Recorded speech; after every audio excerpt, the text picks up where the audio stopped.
Good morning. My name is Umberto Mucci. This is We the ItaliaNews, a daily video broadcasting regarding Italy and the coronavirus crisis.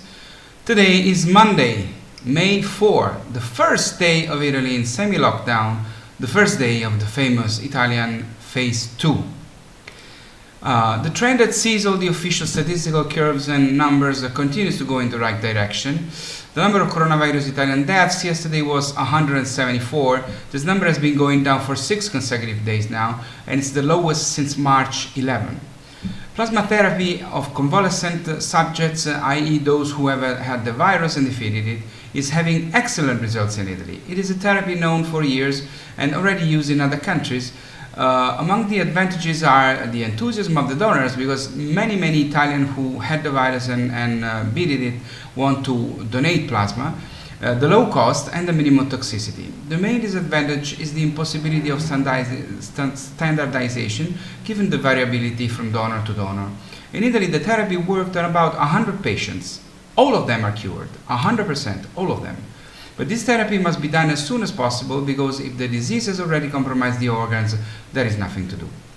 As already mentioned, in Phase 2, those who were stuck in the north during quarantine but reside in the south can return home in Italy. It was feared a new exodus to regions of the south that have less infection and a much more spread of the virus, but for now there are no queues on Italian highways nor chaos in stations or airports. Controls are strict, but everything takes place calmly. People stay 1 meter away in line, wearing a mask and gloves, and wait for the temperature to be measured.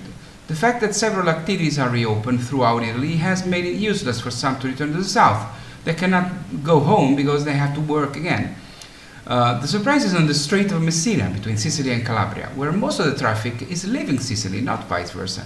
With the reopening of factories and construction sites, many workers are leaving the island, while the long wave of returns has not yet arrived. As the hours go by, however, it is to be expected that the situation will change radically, even if the ferry rides are restricted.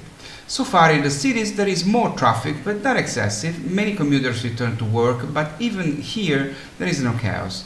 In short, so far so good, but we are only at the beginning. Quarantine ends today, but the fear of dying remains, or even increases in intensity, because the change of scenario increases the risk and doubles the need for protection and caution.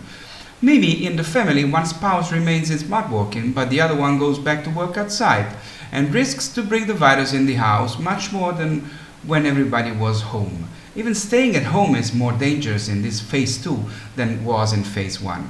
Today we are trying to smoothly rekindle a country after having rightly terrorized it for 2 months. The economic crisis is and will remain devastating for some time, but the economic stalemate that everyone fears could also come from the behavior of individuals. If the numbers of the contagion should worsen again, if people do not trust each other, it will not be necessary to reopen the borders or send people to the beach or the restaurants. They will not go there out of fear.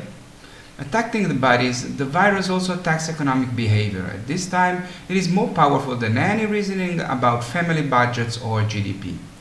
Managing the country's emotions with balance and rationality will be one of the most complicated tasks of Phase 2.